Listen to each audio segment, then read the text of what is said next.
different. Nobody can say that we are equal. There are going to be differences in intelligence. The statistics tell it. Look at the SAT test, You look at the SAT whatever. test, the GEs, whatever. The differences are there. They said the differences are in the schools not being integrated. Now schools are integrated and there's still a difference. They're being taught the same thing, so where's the problem? If you look at a broad-based opinion across the country and across the world, the whites are going to be more intelligent than blacks. Hey, can I give you one of my cards? Yeah. What's this?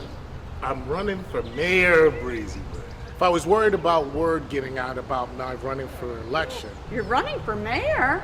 I needn't have to. Mayor? Oh, you're not running against Dick Phelps. You what? I'm running for mayor Get of the Breezywood. hell off of my property!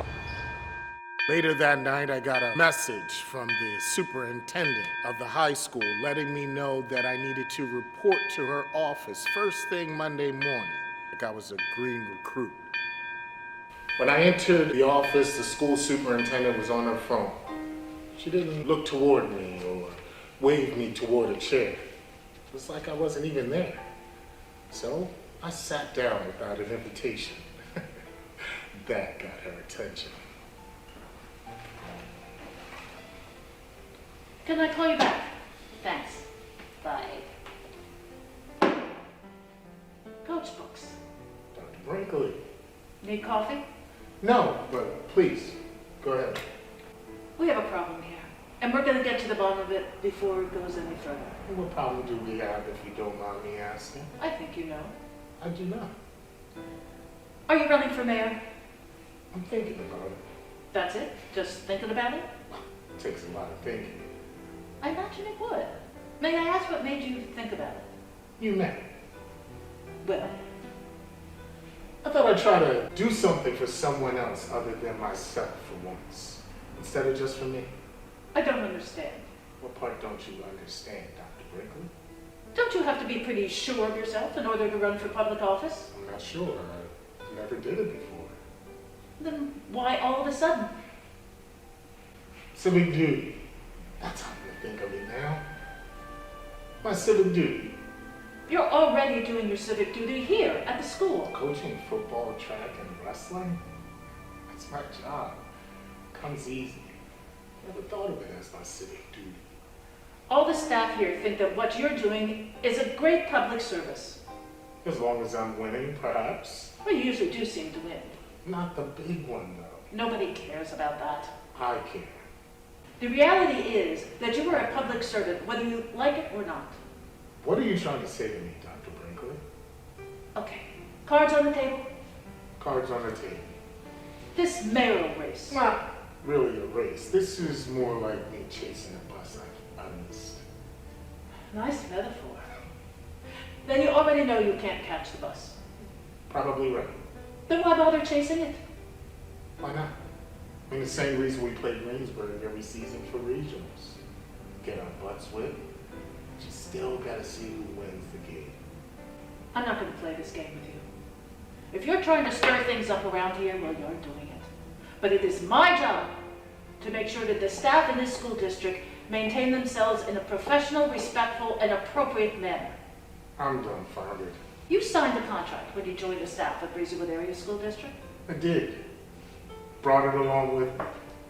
Seems I can't go anywhere these days without some contract. Why is that? Help me understand where I stand. Where exactly do I stand? Your running for public office could be seriously disruptive to the ability to run the teams in this school. Good, if I let it, won't matter. How can you be sure it won't be? How can you be so sure it will? Miss Coates, the arts teacher, she's been on town council now for 6 years. Still works here last I saw. That's different. Separate but equal? Is that what you're saying? She's a council person. Council meets once every 2 weeks. The mayor position is a full-time... Part-time, actually. Because we weren't talking about me serving as mayor, we're talking about me running for mayor. Big difference. Coach Books, may I be frank? I want you to be. What is this all about? Why would you, after 10 years in this job, want to change professions and go into politics? I told you already. Why is that hard for you and everyone else to accept? Because you can't possibly win. I don't know that for sure. The best you can do is cause a disruption. Wow, I'm moving up. Yesterday I caused a disturbance. Tomorrow might be a riot. At this point, I might just... You could be terminated. Damn it. Check your contract. Did. Well, Teresa did last night. My wife, lawyer. Then she knows that you could be terminated on grounds of... On grounds of inappropriate contact with a student. On grounds of incompetent performance. On grounds of repeated neglect of his or her duty. On grounds of conduct that materially interferes with the continued performance of his or her duties, such as drinking or drugs or losing too many games in a row. My favorite is, a teacher may be terminated for cause. Read that one, for cause. So what cause could you possibly have for firing me? Please tell me it's cause I'm running for public office. The cause could be budgetary. It could be a change in school policy. It could be a reduction in the workforce. It could also be discrimination. I'm not quitting this race. I spent so much time defending it that I haven't even had a chance to get started.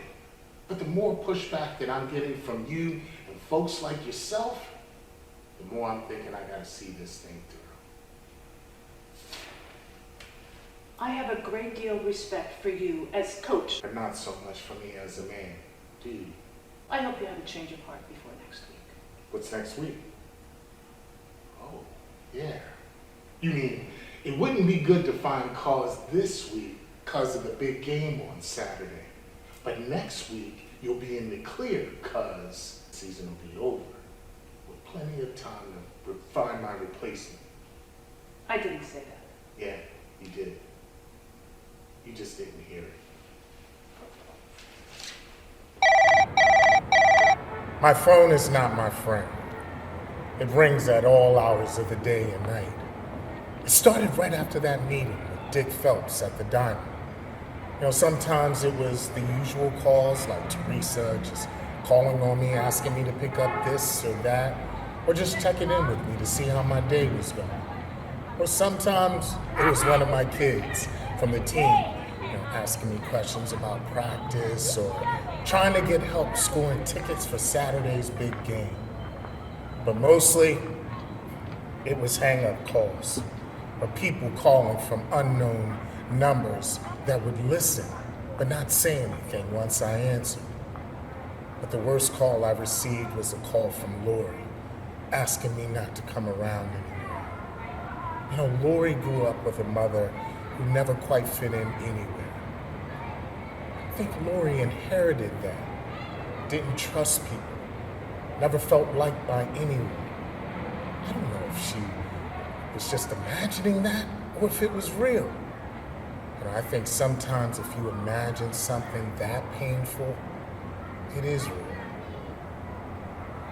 What do you mean, don't come around anymore? What brought this on? Aren't you terrified? Terrified of what? Of what they could do to you. What who could do to me? These people, they keep calling me. What people? What are you talking about? They hang up as soon as they pick up, or they don't say anything, or if they do say Listen, something, if you don't recognize the number, just hang it. Don't answer. it doesn't stop. Put a block on unknown numbers. You're not listening. I'm terrified. Why? Don't be. Oh, okay, don't be. I don't know anybody in this town. You know me. What have you done for me? Nothing. Just trying to make up for lost ground, I guess. I don't think you should come around anymore. Why? I don't feel safe.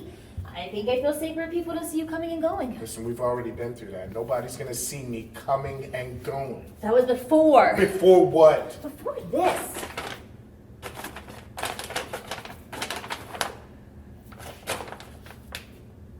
When? When I came home from work. Today? Yes, today. I can't help it. I can't stop shaking. Just come here. Just calm down, baby. That's easy for you to say. It's not so easy. It's just the way it is. All right? It doesn't help to fall to pieces. I can't help it. I'm terrified. Me too. Does that help? No. See? I told you. Don't try to make me laugh. Not like it'll work anyway. Are you staying for dinner?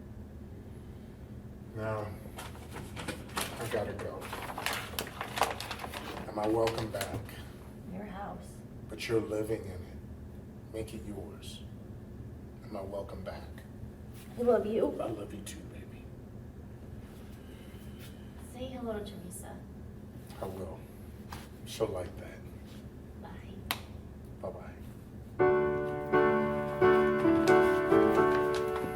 If I want to associate with somebody, I believe under the Constitution, the right of non-association is dear as the right of association.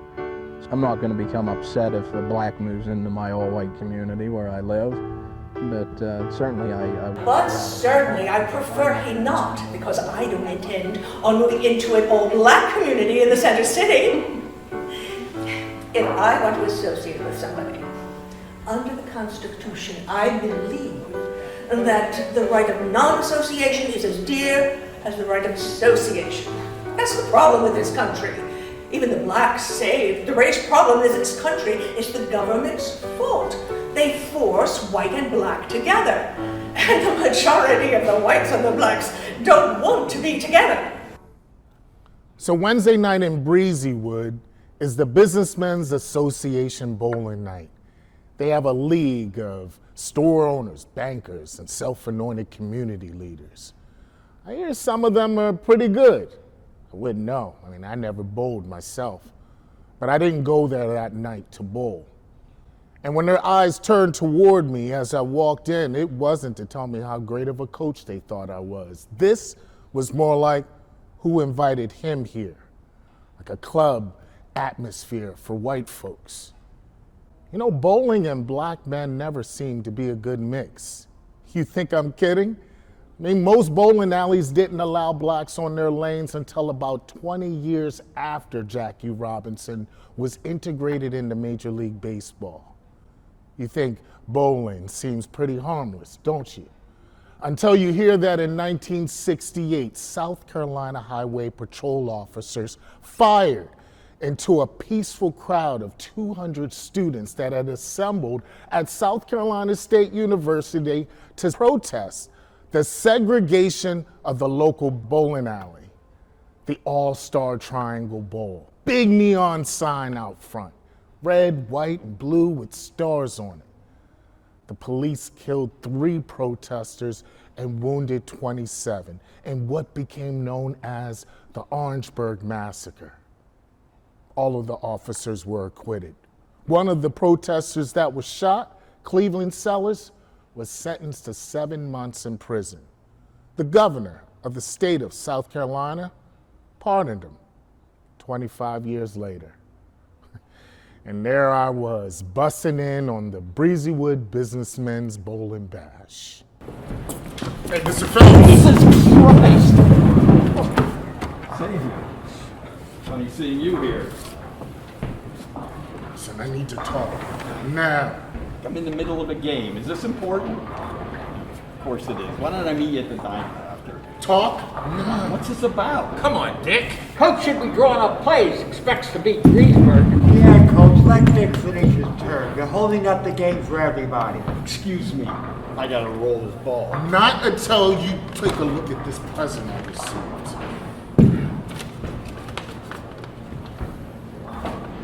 Jesus Christ. Who did this? I was hoping you could tell me. You crazy? You think I have something to do with something like this, do you? Crazy things have been happening to me ever since I met you at that diner 2 weeks ago. What kind of crazy thing? Doesn't matter. It's happening. I don't like to be accused of something I didn't do. Just tell me. I didn't have anything to do with this. I hope you understand that. Where did you get it? Doesn't matter. What matters is that was sent to deliver a message. I guess it was. I'm really sorry this happened, Xavier. I hope you believe that. So what are you going to do with it? What do you want me to do? Take it to the police. It'd probably be more if you took it. The police work for you. And you don't want me to find the son of a bitch that did this. Xavier, you don't want to start that kind of ruckus. So you're blaming me now? No, definitely not.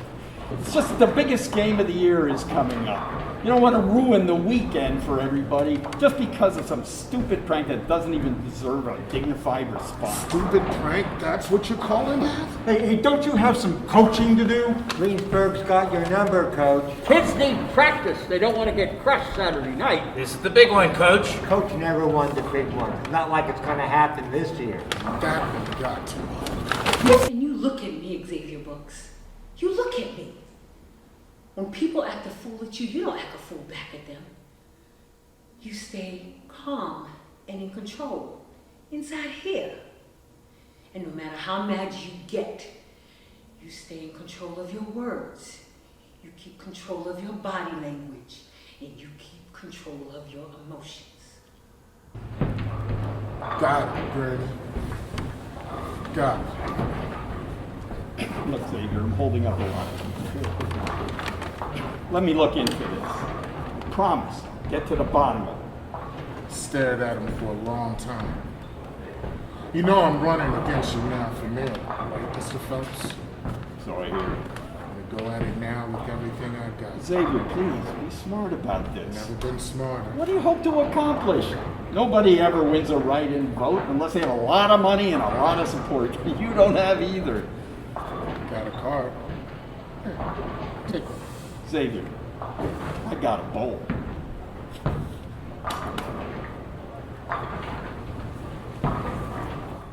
The way I blow off steam is I work my boys like plow horses. They run sprints. They pull truck tires. They carry water boys up and down the bleacher steps on their shoulders. And then to cool them off, we run around the campus 6 or 7 times. And then we run our plays. And we run them over and over again, through the part where they're new, to the part where they know them, but they're getting tired, through to the part where I see them, wanting to do them better, to run them till they're perfect, but we don't run them till they're perfect. I tell them to shower and go home. We say perfect for the game. So we boarded the team buses and headed to Greensburg after school Friday afternoon. We had a light workout on the field on Saturday morning, and then we rested. And now I'll tell you what happened Saturday afternoon. It rained. It rained hard. It probably started raining about noon and then started to taper off about 6 minutes and 15 seconds left in the fourth quarter. At that point, the field was a swamp. The ball was a slippery fish, and we had a 3-touchdown lead, all off of turnovers on their side of the field. And I know what they said. It rains on both sides of the field. Well, good teams don't play good when it's wet and muddy. You know, Greensburg, they were bigger, they were meaner, they were stronger, but we were just better at holding on to the ball and keeping our feet under us. It's that simple. We whipped the pants off of Greensburg that day. And for the first time in history, the Breezywood Rebels were going to the state finals.